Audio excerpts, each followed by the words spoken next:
En nuestro país, producto de la incertidumbre que el contexto económico siempre nos provee, hemos adquirido una cultura del techo propio, una cultura de la importancia de poseer una vivienda. Pero lamentablemente tenemos un contexto o una estructura en donde hay falta de crecimiento. La Argentina en los últimos 50 años creció menos que la mitad del resto del mundo. En los últimos 50 años el ingreso por habitante medido en dólares pasó de ser del país 18 del mundo alrededor del país 70 o 75, seguramente si tenemos los datos de este año y pudiéramos compararlo con el resto de los países del mundo, con una duplicación de la desigualdad en 50 años, con un aumento de casi 7 veces de la pobreza en 50 años, con una caída del ingreso por habitante, como dije, medido en dólares, fenomenal, de casi 50 escalones en el ranking mundial, y además una cultura dolarizada, entre ellos dolarizada para las propiedades, y una sociedad que no tiene crédito. De hecho, menos del 5% de los asalariados formales tienen los ingresos suficientes para acceder a un crédito para comprar un dos ambientes. Entonces, cada vez que le tratamos de encontrar una solución transitoria o una solución artificial, como pueden ser los UBA, redoblamos el problema. Esta dimensión está dada por la cifra que decía el diputado Lipovetsky, alrededor de 8 millones de personas que viven en condición de inquilinos. Lo que estamos tratando hoy, el debate, el trabajo en las distintas comisiones, implica principalmente nivelar en este contexto las relaciones entre partes para que no sea, como lo describió bien Brenda Austin, un mero contrato de adhesión. Y en este caso estamos dándole prioridad al derecho más importante, pero al derecho más débil. Es el derecho a moderar lo máximo posible la incertidumbre vital acerca del lugar donde se vive, insisto, y donde se elige y se establece un proyecto de vida, versus la incertidumbre con respecto a los flujos de fondos futuros del propietario o de los propietarios. Y entonces regulamos temas como el depósito o la calidad de garantía, obligaciones y derechos, ya sea en materia de la vivienda en condiciones, de a quién le corresponden taxativamente las expensas extraordinarias o los impuestos sobre la propiedad. Y de hecho, en todas esas cosas, esta ley avanza en la dirección correcta. Pero la verdad es que no puede resolver todo si no trabajamos sobre el contexto que mencioné antes y en donde estos dos derechos o estas negociaciones, esta relación transcurre. Vamos a seguir teniendo millones de inquilinos y seguramente crecerán porque crecerá la población. Y entonces también nos tenemos que ocupar de cuál es el impacto de las cosas que nosotros legislamos en términos del stock de viviendas que van a existir para atender a todos los inquilinos. Y la verdad que también, dijo el diputado Selva, que tenemos que estar atentos a cómo es el impacto de la legislación que estamos decidiendo hoy.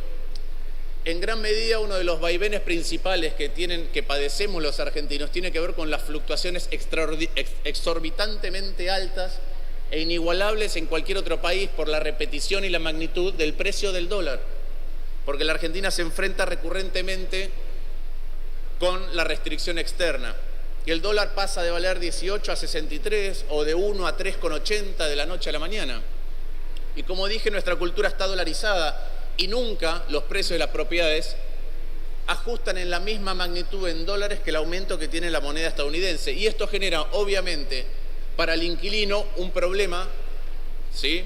Porque los precios suben y lo tiene que abordar, pero en términos de los incentivos que tiene un potencial tenedor de fondos para invertir en viviendas, también afecta. ¿Por qué? Porque si los precios de las viviendas están medidos en dólares y tenemos estos vaivenes, y los precios de los alquileres están como debe ser en pesos y la rentabilidad de aquel que decide invertir en viviendas para alquilar es baja, corremos el riesgo de que haya menos stock a futuro. Piensen además que, entre otras de las cosas que regulamos, imponemos el 35% del impuesto a las ganancias, a los ingresos por alquileres, pero mucho menos a la renta financiera. Con lo cual tenemos que ver bien cuáles son los incentivos para que haya suficiente oferta de bienes. Porque yo puedo aventurar con el temor a equivocarme, pero viendo algunas de las cosas que ocurren, que con respecto al stock no vamos a tener problemas. Aquel que tiene vivienda para alquilar lo va a seguir alquilando. Y de hecho es muy posible que siga habiendo inversión en viviendas para alquilar, aun cuando la rentabilidad no sea buena, pero insisto, eso es producto de un mal contexto. ¿Cuál es el mal contexto? Puede ser la incertidumbre financiera, entonces esta ilusión de que el ladrillo de alguna manera protege más las inversiones, un cepo en donde no se puede comprar moneda extranjera, entonces la gente decide los recursos excedentes que tiene volcarlos a la construcción, pero son todos malos motivos. No son los motivos que se necesitan para establecer un mercado de vivienda lo suficientemente contundente, rotundo y creciente como las necesidades de los inquilinos tienen.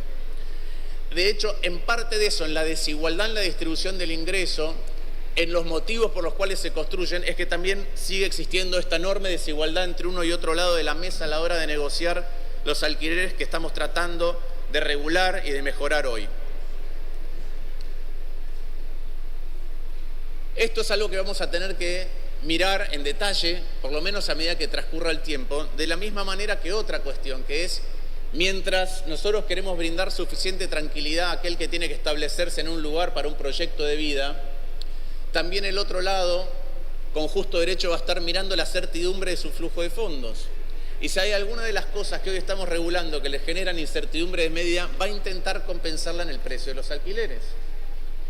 Y estas son cuestiones que, insisto, como decía el diputado Selva, vamos a tener que mirar en detalle para legislar de manera tal de garantizar los derechos que queremos garantizar, pero no generar consecuencias no buscadas con esta misma ley, consecuencias que sean perniciosas para aquel que queremos proteger. Y esto, como siempre, implica entender la dinámica que se da entre las dos partes y las reacciones que ambas partes van a tener a lo que estamos haciendo hoy.